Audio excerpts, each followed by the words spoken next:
Olá, meus amigos e minhas amigas, estamos começando pela TV Santa Cecília mais um Ponto de Vista nesta quarta-feira, hoje 21 do mês de outubro. Olha, quase 2 meses para a chegada do Papai Noel, né? Natal está muito próximo e foi um ano que a gente passou aí está com essa pandemia, vivendo essa pandemia e tem passado muito rápido. Difícil, né? Um ano difícil para todos, mas está correndo muito rapidamente e a gente espera que as coisas melhorem nesse ano que está chegando aí, 2021. Tem tempo ainda, nós temos aí algum tempo, passa-se muita coisa até chegar o Natal e o Ano Novo, mas esperamos que ele venha e Papai Noel possa nos trazer um grande presente, que é a vacina. E a gente vai falar sobre isso mais tarde no programa.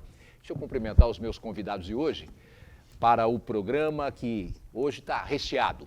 Recebo com muito prazer, com muito carinho, o deputado estadual do Progressista, o Kenny Mendes. Deputado, um prazer enorme recebê-lo aqui. Boa tarde. Boa tarde, Altair. O prazer é todo meu. Conosco também, nessa tarde, o advogado Rafael Vita. Boa tarde, Rafael. Boa tarde, Altair. Boa tarde a todos os telespectadores da Santa Cecília TV. Saudações mais do que especiais ao meu querido amigo deputado professor Kenny. Obrigado, e Rafael. Ao também amigo Marco Santana, ali sempre na ponta mais à direita da mesa, mas só de quem está vendo, né? A nossa aqui um pouco mais à esquerda. Eu não sei por que é que você colocou em negócio de esquerda, direita, mas depois você fala isso. Deixa eu cumprimentar meu companheiro de todas as tardes, o jornalista Marcos Santana. Boa tarde, Marcos. Boa tarde, para você ver que ser de direita ou esquerda é uma questão de pontos de vista. Uma boa tarde especial que nos acompanha ao vivo. Quero convidar você a participar também do programa, mandando sua pergunta, crítica, sugestão, pelo Facebook, pontosdevista.baixada ou então por e-mail, contato@pontodevista.tv.br. O programa pode ser acompanhado ao vivo pela internet, santaportal.com.br/tv. As edições anteriores do Ponto de Vista ficam disponíveis na internet também, no nosso canal no YouTube e na nossa página no Facebook. E você que acompanha a reprise às 20 horas, uma boa noite. Só para a gente colocar aqui os números do Covid no Brasil, nós hoje temos 154.891 óbitos e 5.275.094 contaminados. Isso pela contagem oficial e dizem os especialistas que isso é muito mais, contagem é muito maior que isso. De qualquer forma, os números vêm caindo e a gente espera que as pessoas, que todos nós tenhamos aí muita responsabilidade no nosso dia a dia, né? Com o álcool, com a máscara, com água e sabão e o distanciamento social, que é mais importante. Esperamos que realmente isso aconteça muito rápido, a vinda da vacina e outras coisas mais. É um desejo de todos nós, não só brasileiros, mas do mundo inteiro. O mundo inteiro espera esse presente esse ano, nesse final de ano. O senhor também, né, Cris? O senhor também espera, né? Com certeza, acho que todos nós, né? Esse ano, basicamente 2020, foi praticamente perdido, né, devido a essa pandemia. Mas, se Deus quiser, em breve sairemos dessa, seja com vacina, com a prevenção e possamos começar o ano que vem na nossa plenitude. Eu esperava encontrar o meu grande amigo, o Edgar Boturão, aqui no programa. Olha, o Edgar, deixa eu só... O Edgar Boturão está afastado devido à lei eleitoral, que não permite que candidatos, nesse pleito agora a vereador e a prefeito, vice-prefeito, continue apresentando seus programas de rádio e televisão, o que eu acho um absurdo, porque nós somos trabalhadores como todos os outros, né? Mas, interpretando a lei da forma que eles colocaram, a gente seria privilegiado. Então, dessa forma, o Boturão está afastado, mas depois das eleições, o Edgar está de volta aqui, se Deus quiser. Com certeza. Será um ótimo vereador, né? Porque eu desconheço uma pessoa que conheça tanto de política quanto o Edgar, né? Uma pessoa do bem, uma pessoa honesta, sabe muito, mais até do que muitos vereadores e deputados que já passaram por aí. Eu endosso. O Boturão tem discutido aqui os problemas, né, da cidade, da região e focadamente de Santos, né? Quer dizer, conhece cada palmo dessa cidade aqui, os problemas que tem e eu tenho certeza que ele fará a diferença na Câmara. Mas depois das eleições, o Boturão está de volta aqui. Tá bom, deputado? Tá ótimo. Bom, o prazer de recebê-lo aqui, deixa eu só colocar, nós falamos de esquerda e direita, olha só que bacana. Ontem, na terça-feira, o Mojica, como queiram, e o Sanguinetti, que também foi ex-presidente do Uruguai, os dois renunciaram ao mandato de senadores do Uruguai. O Mojica com 85 anos e o Sanguinetti com 84 anos.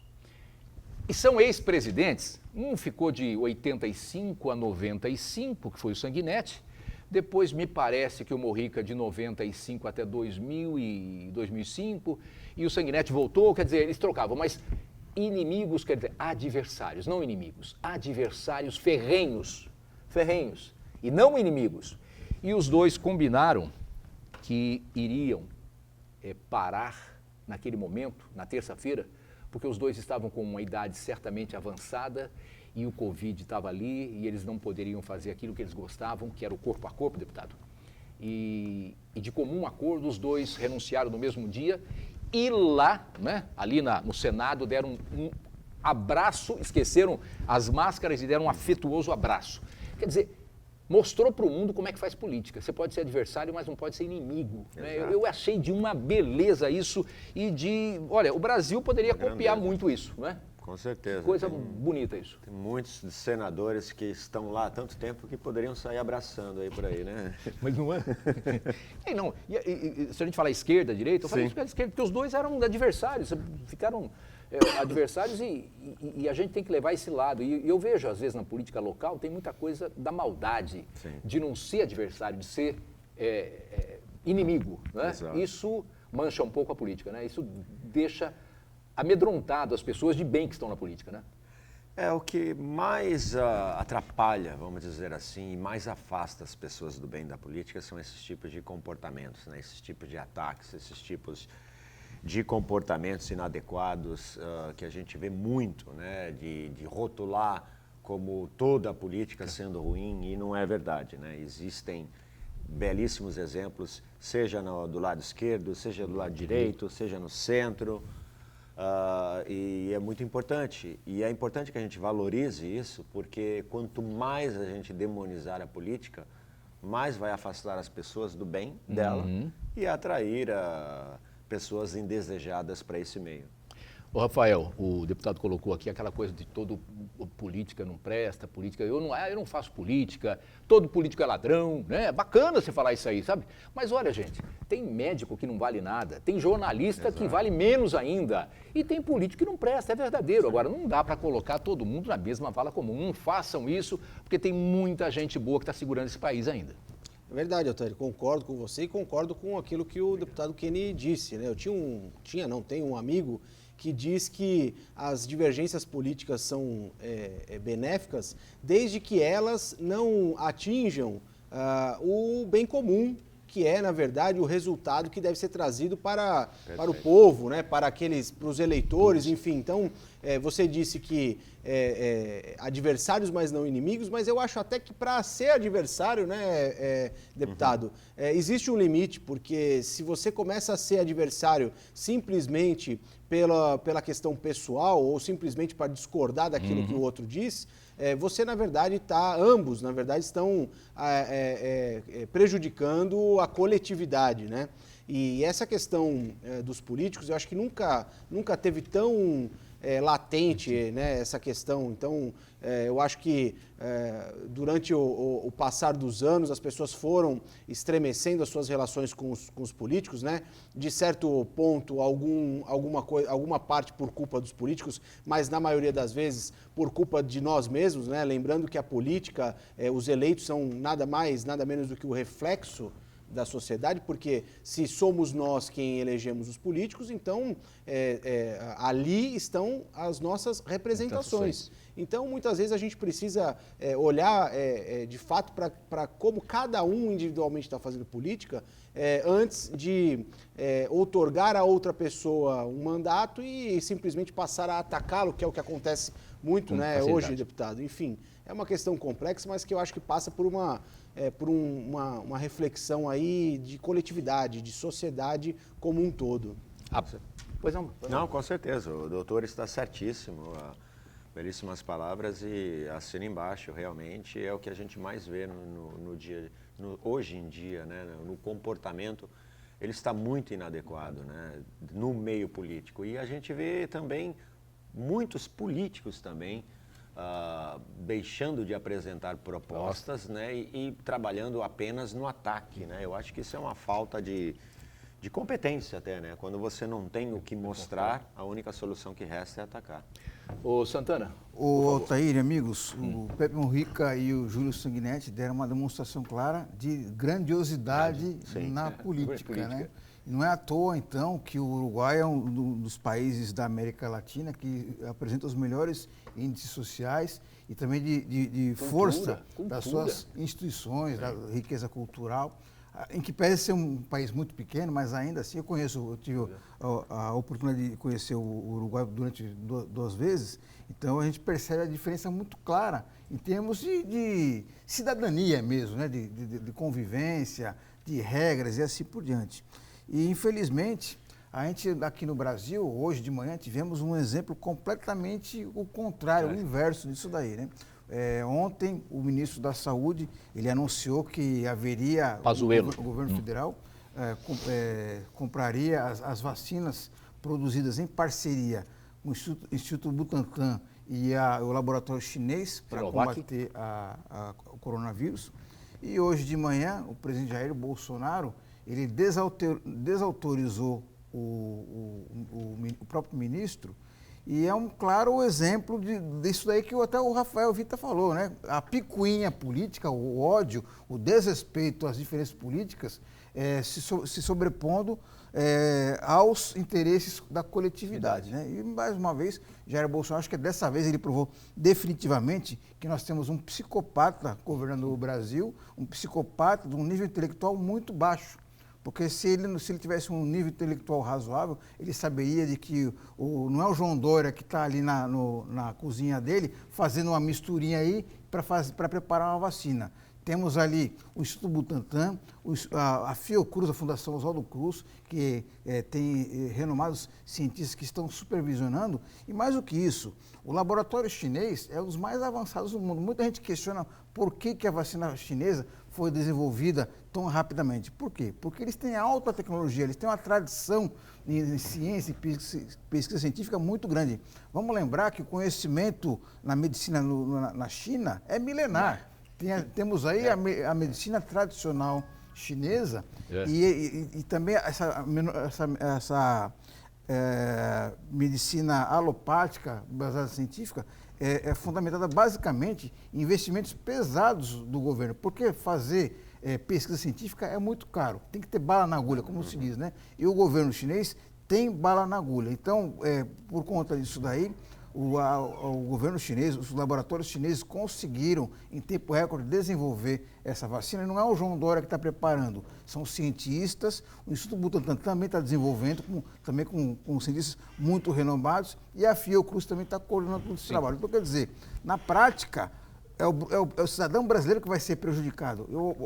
Só para finalizar a minha participação, me chamou muita atenção também a participação do secretário executivo do Ministério da Saúde, o Elcio Franco. É o famoso fura-olho, é o famoso traíra, é o puxador de tapete, porque ele deu uma declaração hoje desautorizando o próprio chefe. Complicado. Se isso aí não for uma traição, eu não sei o que é exatamente. O deputado Quini pode falar muito bem dessa parceria, né? E da importância que é o Butantan para a ciência brasileira, né, deputado? Com certeza, não. Como bem disse o Marcos, não só o Butantan, como a própria Fundação Oswaldo Cruz, né? E se a gente for pensar, acrescentando até mais um detalhe, Marcos, eles também estão avançados, que obviamente começou lá, né? Então eles estão há mais tempo trabalhando do que o restante do mundo, né? Apesar da Rússia também ter anunciado que criou uma vacina, mas até então essa vacina ainda não foi exportada, né, para fora da Rússia.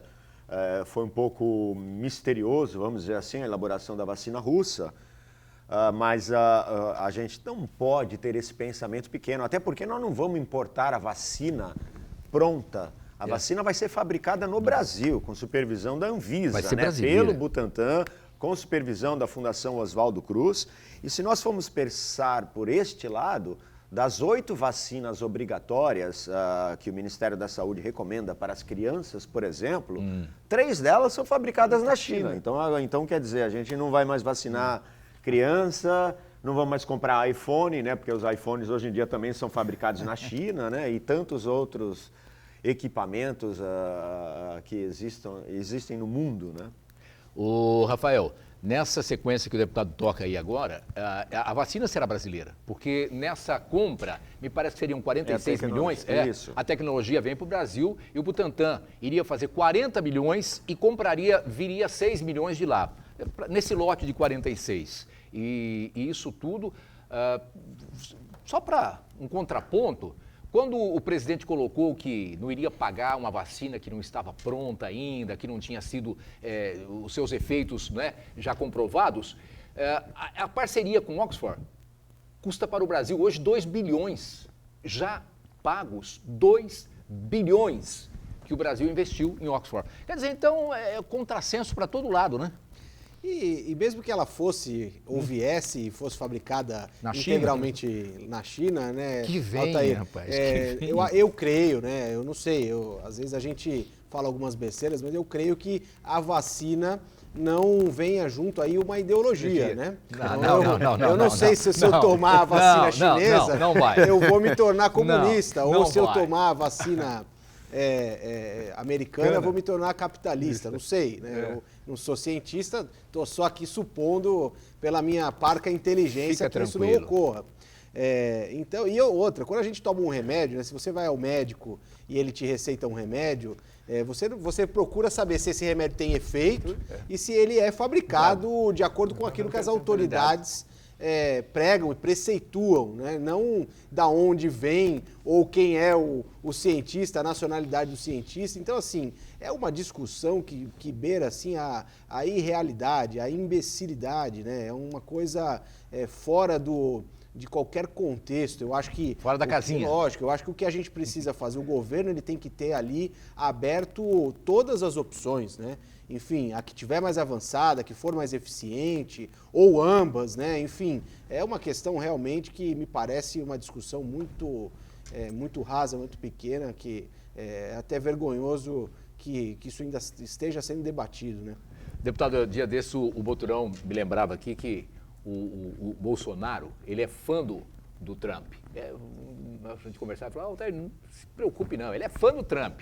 Eu estava fazendo uma conta aqui, que só nesse ano de 2020, o Brasil exportou, nesse ano agora, com pandemia e tudo, para a China 41,3 bilhões de dólares.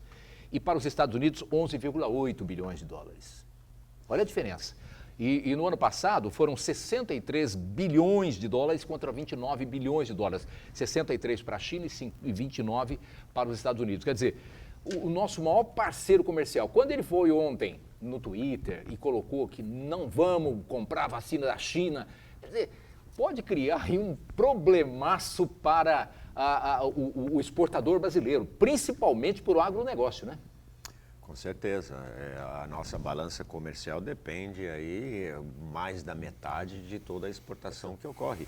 Isso sempre, já desde lá de trás, né? Começou com a soja, né? E depois tantos outros produtos, né?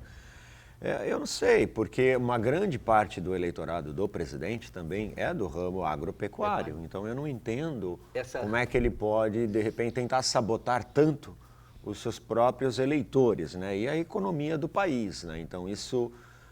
chega a ser preocupante e não apenas por ideologia política, né? Seja de quem for, defendendo governador, defendendo presidente, não, mas a economia como um todo do país, do Brasil. Até porque o momento que nós deveríamos ter o maior cuidado com relações comerciais é justamente agora, né? Para que a gente possa sair dessa crise econômica, né? O mais rápido possível.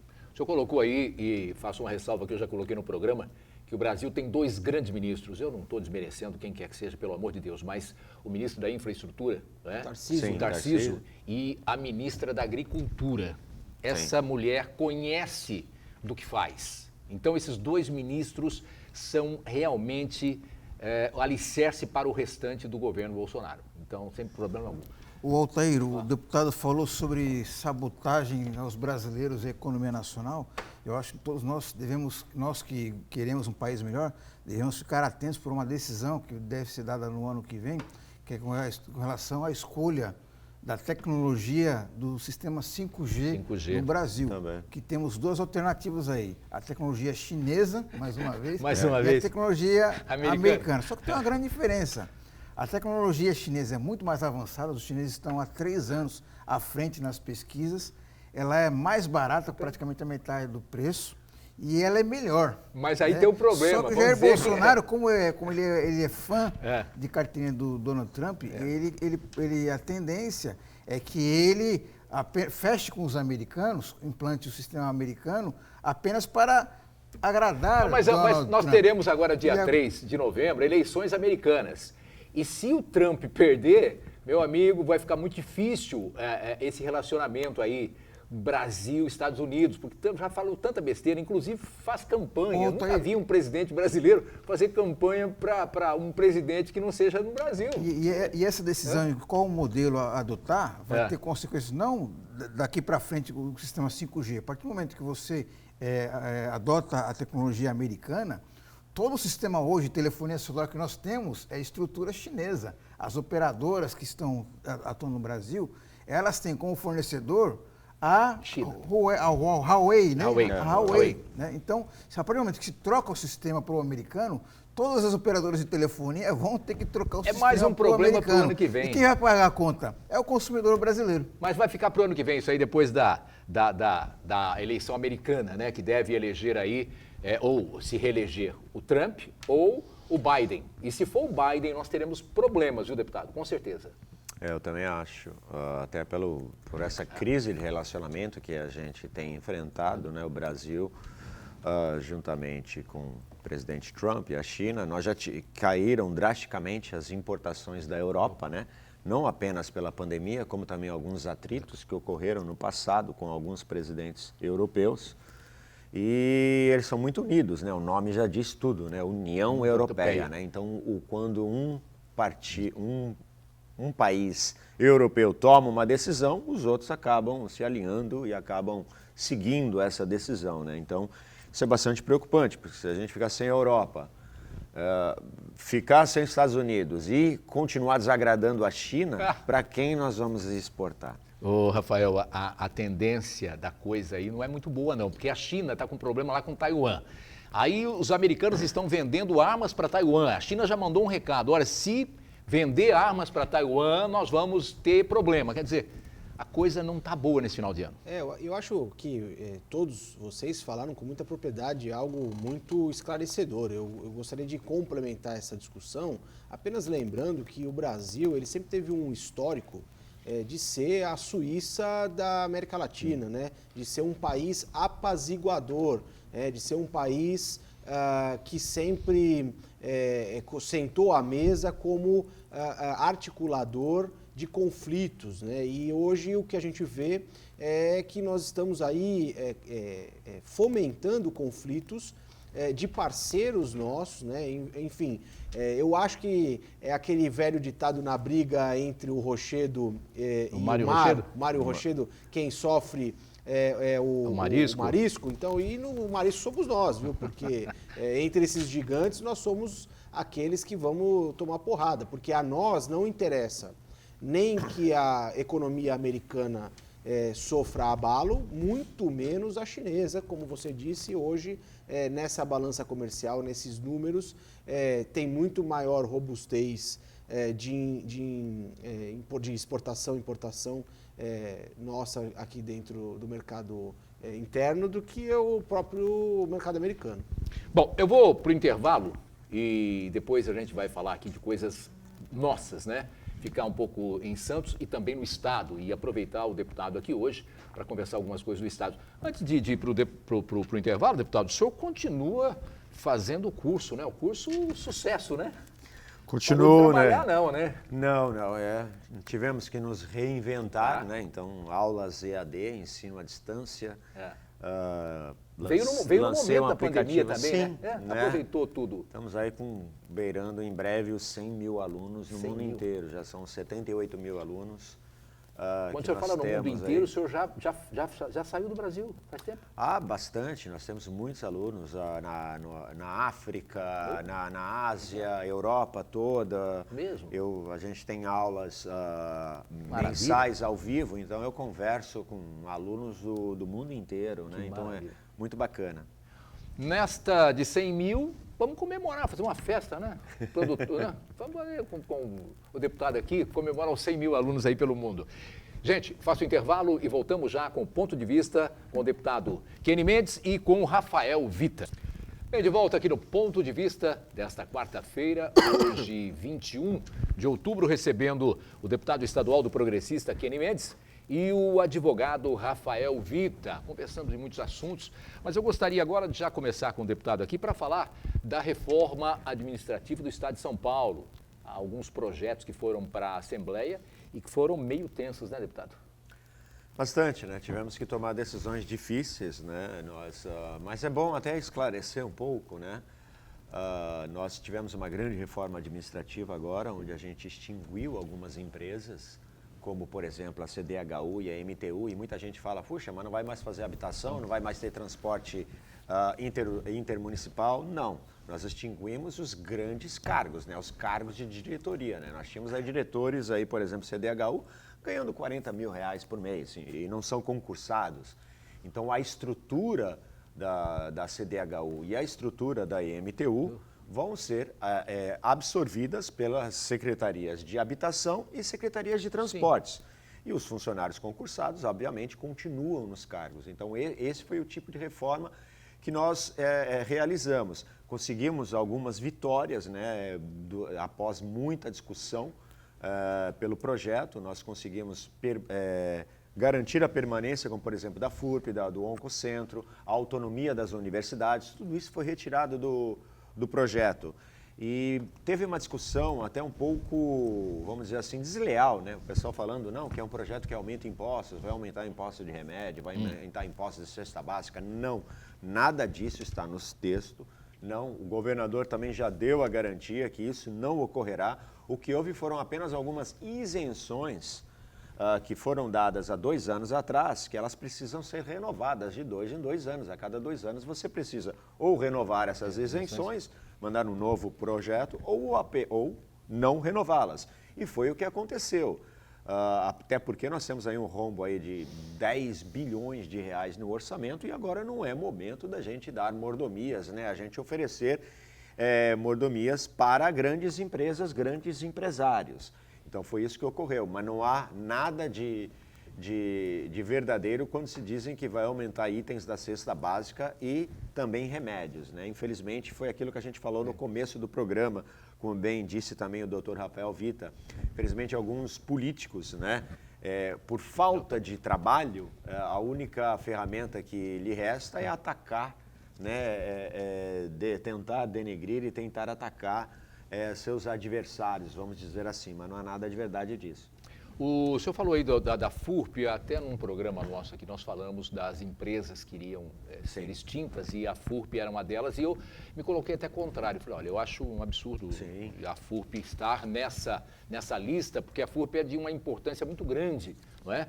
E vocês conseguiram tirar, então, algumas coisas? Sim, o Oncocentro, a FURP, a FAPESP, a todas as universidades públicas. O Oncocentro, que é também fundamental também hoje em dia, né? O departamento que também faz próteses, né, para pessoas que também pedem, foi de bastante discussão. Todos eles foram removidos do projeto, não serão extintos. E como eu disse, tanto a MTU como a CDHU, os projetos vão continuar sendo elaborados, né? A MTU vai continuar sendo administrada pela Secretaria de Transportes.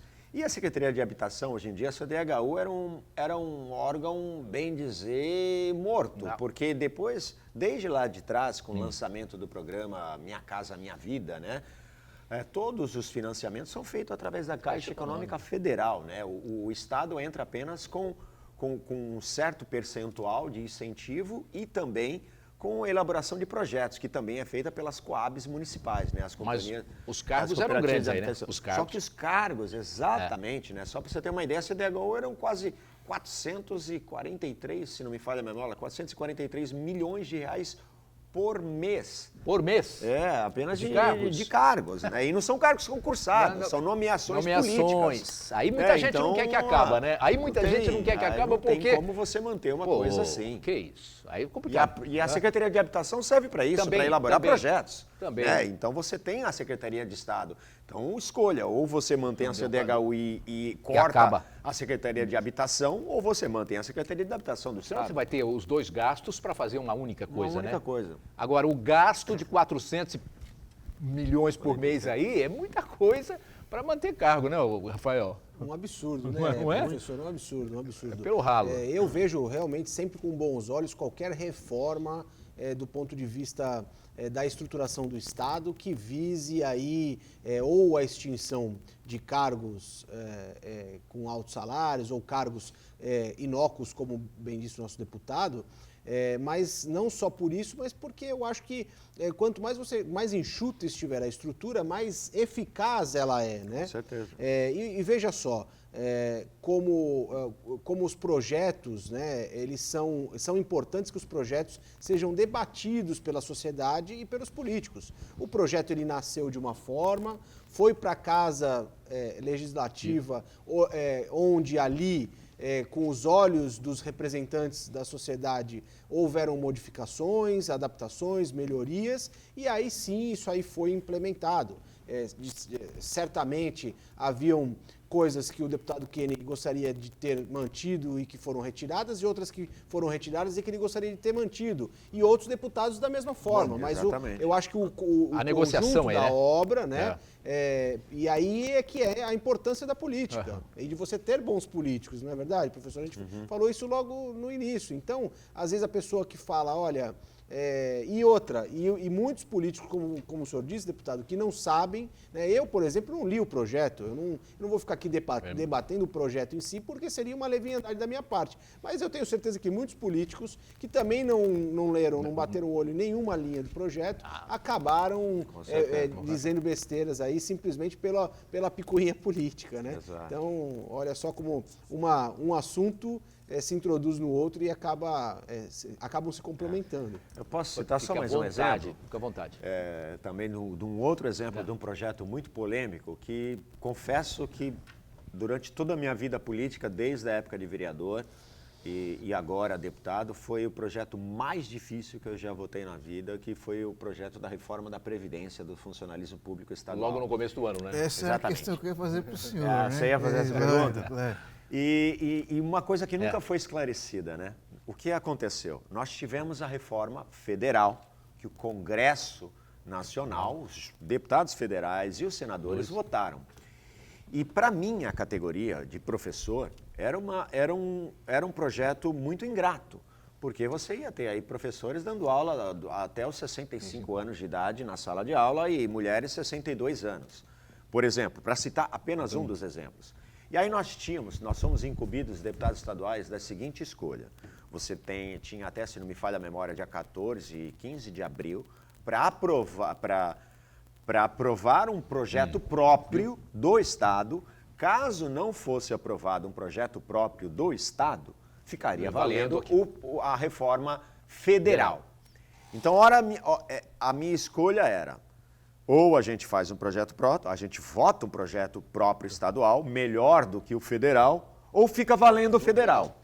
E o pessoal ficava buzinando, né? O pessoal ficava protestando. Não, tem que votar contra, votar contra, votar contra. Tem que votar não. Falei, gente, se eu votar não, eu vou estar votando para que meus colegas de profissão fiquem até os 65 anos dentro de uma sala de aula. Isso para citar vários outros exemplos, que nós removemos a Polícia Civil quase que inteira, né, daquele projeto. Sim. A gente conseguiu manter os direitos adquiridos, a gente conseguiu que apenas os novos funcionários que ingressassem no sistema seguiriam as novas regras. Então foi uma decisão muito difícil, né? Você tinha que votar sim ao projeto estadual para garantir todas essas melhorias ao funcionalismo estadual. E é óbvio que não havia ali nenhum aumento de salário, até porque senão não seria chamado de reforma, seria chamado de reajuste salarial, né? Toda reforma, obviamente, é para cortar alguma coisa. E, infelizmente, foi uma decisão difícil, né? Nós conseguimos aprovar a Previdência Estadual com algumas alterações, é claro, garantimos muitos direitos, né? Professores de 55, 52 anos, mas, infelizmente, o pessoal queria que eu votasse não, sem entender que o não era prejudicial, muito não pior. Era, exato, pior, né? Era, o que o pessoal era justamente isso que eu ia perguntar para o senhor. O senhor colocou muito bem o dilema aí que acho que todos os parlamentares da Assembleia tiveram, entre escolher um projeto ruim para evitar um péssimo. Pior. Exato. Mas não tinha no horizonte ali um projeto razoável? Não houve essa discussão na Assembleia? Mas houve, nós conseguimos melhorar muito o projeto, né? A forma que o projeto... Para falar a verdade, Marcos, o projeto estadual e o federal eram quase parecidos. Iguais, muito parecidos. A gente conseguiu separá-los, dar uma distância muito grande entre a reforma da Previdência Federal e a nossa reforma da Previdência. Claro que não era ideal, claro, eu por mim deixaria do jeito que está, mas essa opção não existia. Essa opção, ela não existia. Ou você votava sim ou votava não. Se você votasse sim, você garantiria uma melhoria. Se você votasse não, ficaria valendo o federal. Essa hora que você colocou aí, Rafael, e endossando o que o deputado diz aqui, que no parlamento é assim, tem hora que você tem que fazer uma opção, o menos ruim. Olha, o menos ruim é o que temos para agora, porque se a gente não optar por esse, nós não vamos ter nada, né? E chega a essas conclusões. E você falou aí, os deputados que debruçam sobre o projeto, rapaz, poucos, não é? A minoria que lê um projeto de verdade. O resto não é. Olha, óbvio, eu não vou ser antiético aqui de Lógico, citar não, nomes, mas diariamente eu tô lá, quando eu estou lá no plenário, chega um deputado ou outro, o que está votando hoje? O que está votando hoje? O que vai votar hoje? É para votar o quê? Né? Infelizmente. É para votar sim ou para votar não. É para votar o quê? Para votar sim ou para votar não? Parece brincadeira o que a gente está colocando aqui, mas é verdadeiro isso. Muito grande. É muito despreparo. As pessoas não têm o mínimo. Ler um projeto não é fácil. Você pegar. E quantos projetos? Você tem que debruçar no projeto, olhar, discutir. E muitos não fazem quem ele isso. vai atingir. Né? Quem vai atingir. E nessa reforma, colocou o Kenny agora, o deputado Kenny, de que tinha um projeto federal e se você não vota um estadual que não é bom, não é 10, mas esse é muito pior. Quer dizer, se a gente deixa, a vaca ia pro brejo com corda e tudo. Então vamos segurar um pouquinho aqui. Não foi o ideal? Não foi, né? Mas era o que tinha, né? Exato. Fica difícil. Sim. Olha, é difícil, o parlamento é difícil, mas o legal do parlamento e que encanta o parlamento e o legislativo, que eu gosto muito, é o poder da negociação, né? Sim. Você ceder de um lado. Eu me lembro que nessa votação, na primeira votação, foi por causa de um voto, né? 47 votos, me parece que foi a... 48, 48, precisava de 48. A primeira votação deu 47, faltou um. Faltou exatamente. Um voto. E ia passar do jeito que estava. E aí conseguiram segurar, negociaram, e aí o Kenny traz pra gente, o deputado Kenny traz, de que a FURP, o que mais? Oncocentro, a FAPESP... as universidades públicas, né? O Oncocentro de uma importância enorme. IANSP também. Qual? O INSP, o INSP também. Então já houve um ganho muito grande, quer dizer, isso é negociação política. Negociação e negociata está bem longe. Negociata é outra coisa, negociação é isso. Vou para o intervalo e a gente volta já com o Ponto de Vista. Ponto de Vista desta quarta-feira, dia 21, chuvoso, né? Chuvinha que caiu aí para amenizar um pouco o calor que fez ontem na cidade, na região toda.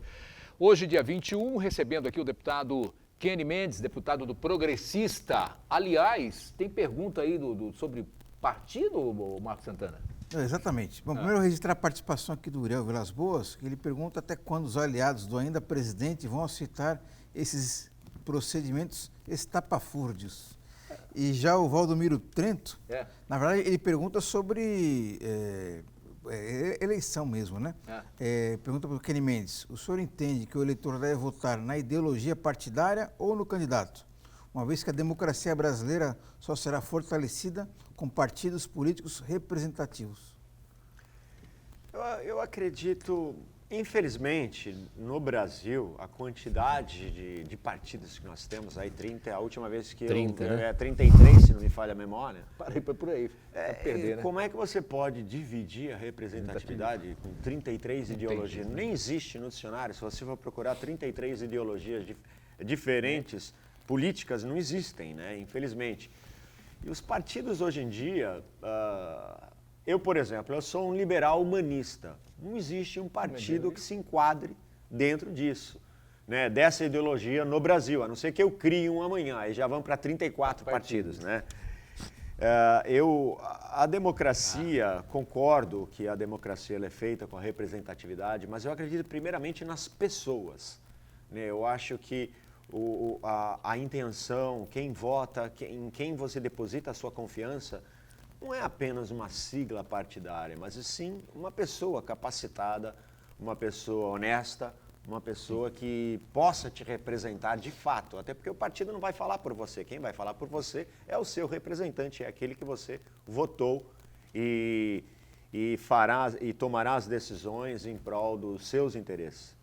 Até porque quando você faz alguma coisa, quem responde é você, não é o candidato que responde. Eu, particularmente, sou um parlamentarista convicto e gostaria de partidos fortes, né? Mas eu, particularmente, voto em nomes. Eu voto nas pessoas, porque é o que fica difícil você escolher um partido e abrir todo mundo nesse partido presta, ao outro lá ninguém presta. É um negócio maluco, não dá certo. Por enquanto, não. O deputado Kenny, eu gostaria de ser portador de uma pergunta, acho que muita gente está fazendo aí, com relação a um vídeo que o senhor gravou, um vídeo em apoio à candidatura em Itanhaém, da Cris Forcel. Sim. O senhor está sendo acusado aí de condicionar a liberação de verbas em troca do apoio do eleitor de Itanhaém à candidatura do Podemos. Do Podemos. Senhor, Tá vendo? Não é nem meu partido. eu gostaria né? que o senhor falasse aí sobre essa polêmica, inclusive, porque existe uma representação do Então, Ministério é a Público primeira Eleitoral. vez que eu vejo alguém noticiar até a entrada de uma representação, né? Se fosse assim, então teria que ficar todas as equipes jornalistas na porta do MP todo dia, porque todo dia vão 10, 20, 30 pessoas lá fazer pedidos, representações, né? Eu acho isso um desperdício, né, do tempo dos nobres promotores do Ministério Público e dinheiro, né, recursos nossos, né, públicos, né, desperdício de tempo e dinheiro. Nunca houve essa condição. Nunca falei, olha, só vou mandar a emenda se a Cris ganhar. Nunca falei isso. Eu fui lá dar a boa notícia, olha, já tenho para o ano que vem destinados para a cidade de Itanhaém 5 milhões de reais para a saúde. Seja quem né? for o prefeito. Exato. E é óbvio, no final do vídeo eu falo, olha, não se esqueçam, dia 15 de novembro, não vou citar aqui na nossa entrevista o número dela, né? Mas votem número tal, e isso é um direito. Todo deputado faz isso, pede votos para o seu partido, para os seus aliados, para os seus candidatos. Hoje mesmo, acabando a entrevista, eu tenho 3 lá embaixo me aguardando, 3 candidatos a vereadores me aguardando, um de São Vicente e 2 de Santos, me aguardando para fazer um vídeo para pedir voto para eles. Eu faço com o maior prazer, pessoas do bem, né? É lógico que eu só atrelo a minha imagem a pessoas nas quais eu confio e eu sei que vão fazer um bom trabalho. Então é a coisa mais sem pé, sem cabeça que eu já vi na minha vida. Bom, essa coisa do brasileiro se importar e, sabe, ficar magoado porque o outro pediu voto para o outro, falou, isso é uma perda de tempo. Olha, se preocupa com a sua, vê a sua campanha, como mimimi, é que tá. Altair. É o mimimi, rapaz, é o mimimi, pronto. Você resumiu aqui, Rafael, com a palavra, é o mimimi, não é? Triste, né? Eu acho que o Brasil ainda é um país que está se acostumando a essa democracia liberdade, mais plena, né? que nós temos, né? Ainda que, na minha humilde opinião, a justiça eleitoral faça tudo para que isso não ocorra, né? Hoje são tantas burocracias para a pessoa ser candidata que se ela não tiver aí o mínimo de estrutura, e nem todos têm, você não consegue se adequar aí, porque são regras aí que, se você contar aqui nos dedos, nós precisamos de uma fila de pessoas para entender essas regras. Mas enfim, como o deputado falou, faz parte da democracia. Você pedir voto, você demonstrar o seu apoio. Eu, como você, Altair, sou também um parlamentarista convicto. Eu acho que, na verdade, toda a nossa legislação e todo o nosso conceito de estrutura política, ele foi desenvolvido para um parlamentarismo e depois degringolou um pouco para uma parte, um pouco para outra, né? Eu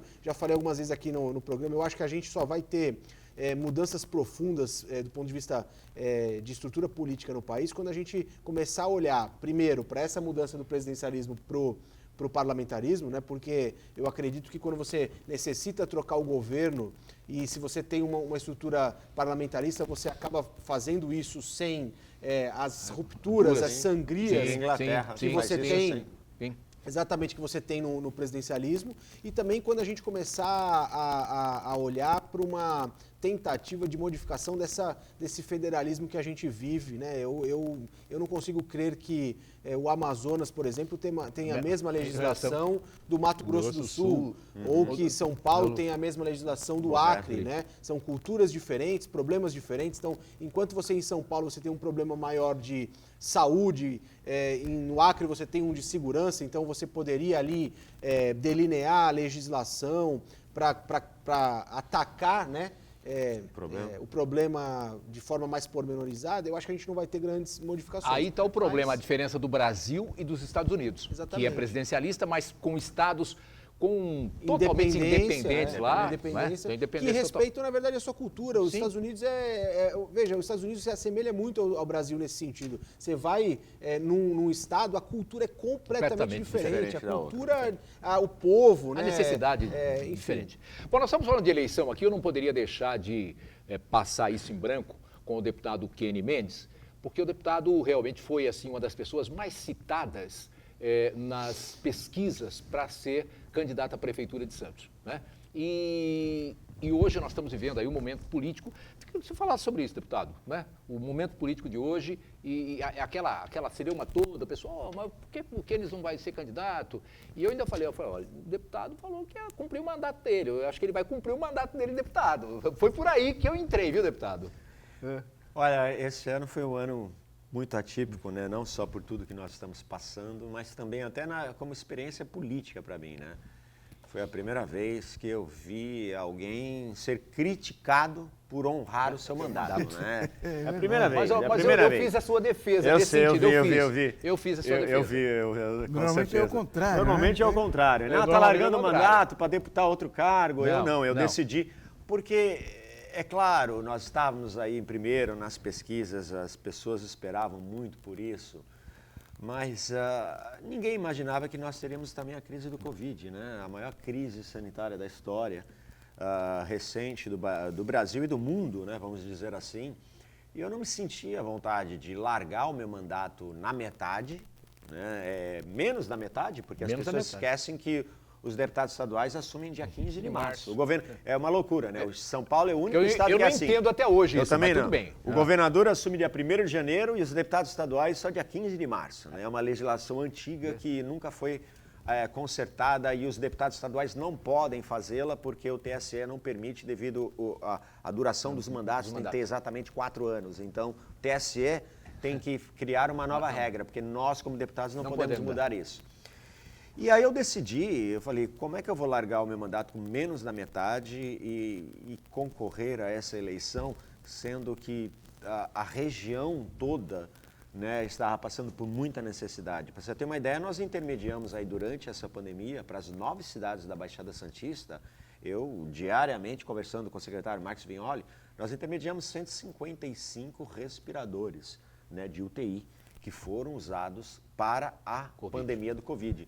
Então, graças a Deus, centenas, talvez milhares de vidas puderam ser salvas exatamente com esse trabalho. Sendo que o meu suplente é de Piracicaba. Então, será que se eu largasse o meu mandato para concorrer, esses 155 respiradores viriam para a Baixada Santista ou iriam para Piracicaba? Né, vai saber. Então, foi uma decisão difícil, né? Eu decidi honrar o meu mandato, segui-lo até o final. Para que eu pudesse, nesse momento atual, né, ser útil, né, para a nossa região. E é difícil, né? Eu recebi muitas críticas por isso, né? Não, imagina, desistiu, não vai ser candidato a prefeito, estava com a eleição ganha em primeiro turno, nananana. Falei, olha, eu estou sendo criticado por honrar a confiança daqueles que votaram em mim na eleição de deputado, né? E como se eu também fosse obrigado, né, a ser prefeito, né? É uma coisa engraçada. Absurda. Isso, né? Até porque Até político apanha sempre. apanha sempre, não. Exato. Nunca tem razão. Exato. Agora, a representatividade, nossa representatividade, se sai um deputado, hoje nós já temos poucos deputados. Nós temos a nossa representatividade, em número, ela é pequena. Sim. Já tivemos muito maior que isso. Quer dizer, se a gente perde um deputado, a gente perde força. E o deputado estadual, eu vou passar para o Marcos, tem uma pergunta lá, mas o deputado estadual, eu acho que ele é tão esquecido pela imprensa, não é? Parece Exato. que ele entra numa zona neutra, uma zona morta, e a importância de um deputado estadual é muito mais importante que o deputado federal. Muito mais importante para nós, porque o deputado estadual está aqui do nosso lado. O deputado federal vai ter que legislar para o Brasil inteiro, para o Acre, para o Amazonas, para São Paulo. Olha como isso que você está dizendo se assemelha àquilo que eu falei, né? Exato. Veja, é tudo não muito distante. Distante. Exato. Então, se perde um deputado, nossa, perde força. E não apenas isso. A Santos, não é segredo para ninguém, que nas últimas décadas, a nossa maior receita, a maior fonte de recursos é justamente o governo do Estado. Né? As grandes obras, como VLT, Entrada da Cidade e tantas outras obras, são derivadas de orçamento do governo do Estado. A diferença é muito grande do que a gente recebe do governo federal do que a gente recebe do governo estadual. Então, é uma diferença muito grande e é muito importante nós estarmos lá para poder brigar, né, literalmente, pela nossa região. Mas eu, mais uma vez, vou colocar aqui uma injustiça que se faz com os deputados estaduais. Se fala muito nos deputados federais, dá muita visibilidade aos deputados federais, e os estaduais ficam muito esquecidos e cobrados depois. Sim. O deputado federal não fez nada.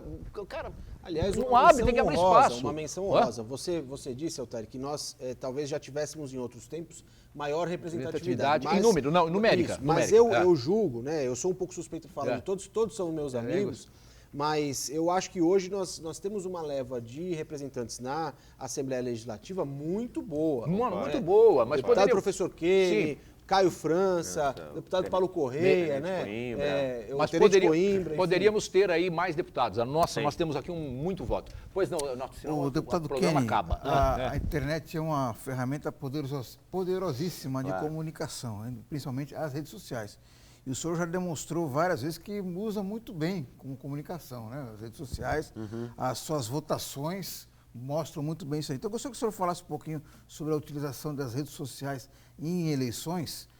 Quais os conselhos que o senhor dá para o candidato a vereador, a prefeito, que está colocando o nome à disposição, e também ao eleitor, para evitar que fake news, né, para receber uma informação verdadeira, de qualidade. Olha, as redes sociais, para as eleições, para o processo político, eu acho que foi a melhor ferramenta já inventada, né? Começou lá atrás com o presidente Barack Obama, né? na década passada, retrasada, na verdade, né? E me inspirou bastante, né? Eu comecei a realizar esse trabalho na época de vereador e hoje, graças a Deus, estamos com 1.500.000 pessoas de seguidores no Facebook. Campeão. É um campeão. E no YouTube também.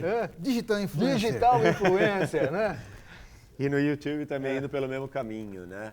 Mas é muito importante, hoje em dia o que está me preocupando muito, eu acho que nós não podemos legislar sobre isso, né, deputados estaduais, mas eu acredito que o Senado e o Congresso Nacional precisa legislar sobre causando muita confusão no eleitor, porque hoje em dia as cidades são muito próximas. E eu tenho visto muitos eleitores já comentando em postagens, candidato a vereador de São Vicente, vou votar em você, e é morador de Santos, candidato de Cubatão, candidato do Guarujá, Praia Grande. Eu acho que a gente será obrigado, muito em breve, ter uma legislação onde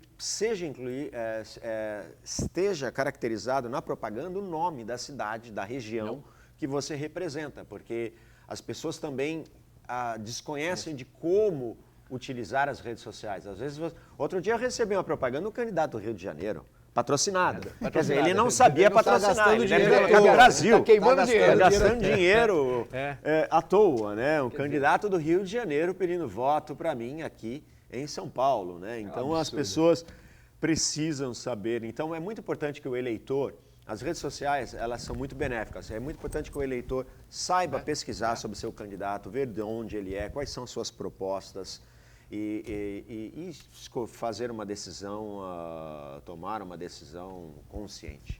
Olha, afinal, não dá tempo para mais nada aqui. Eu quero agradecer muito ao deputado Kenny Mendes, do Progressistas, pela presença no programa hoje. Muito obrigado, viu, deputado? Um prazer enorme recebê-lo aqui. Espero que o senhor volte logo para a gente falar de algumas outras, de tudo. Com certeza será um prazer Muito enorme, grande. viu? Muito Um abraço, doutor Rafael Vita, Marcos e a você. Muito E obrigado. ao Boturão, que está em casa também, né? Em casa não, né? Deve Ele estar nos estar vendo, deve estar nos rua, vendo. Eu espero. Na rua, É. buscando a sua eleição. Muito obrigado, Rafael Vita, mais uma vez, querido, pela sua presença aqui. Obrigado a Sempre você, um muito prazer estar aqui com todos da mesa. Um abraço a todos os telespectadores do programa Ponto de Vista. Obrigado, Marcos Santana. Obrigado e até amanhã. Lembrando que amanhã tem aqui o debate na Santa Cecília com os candidatos de Cubatão. Atenção, Cubatão. Amanhã os candidatos aqui. Gente, um grande abraço e até amanhã no Ponto de Vista.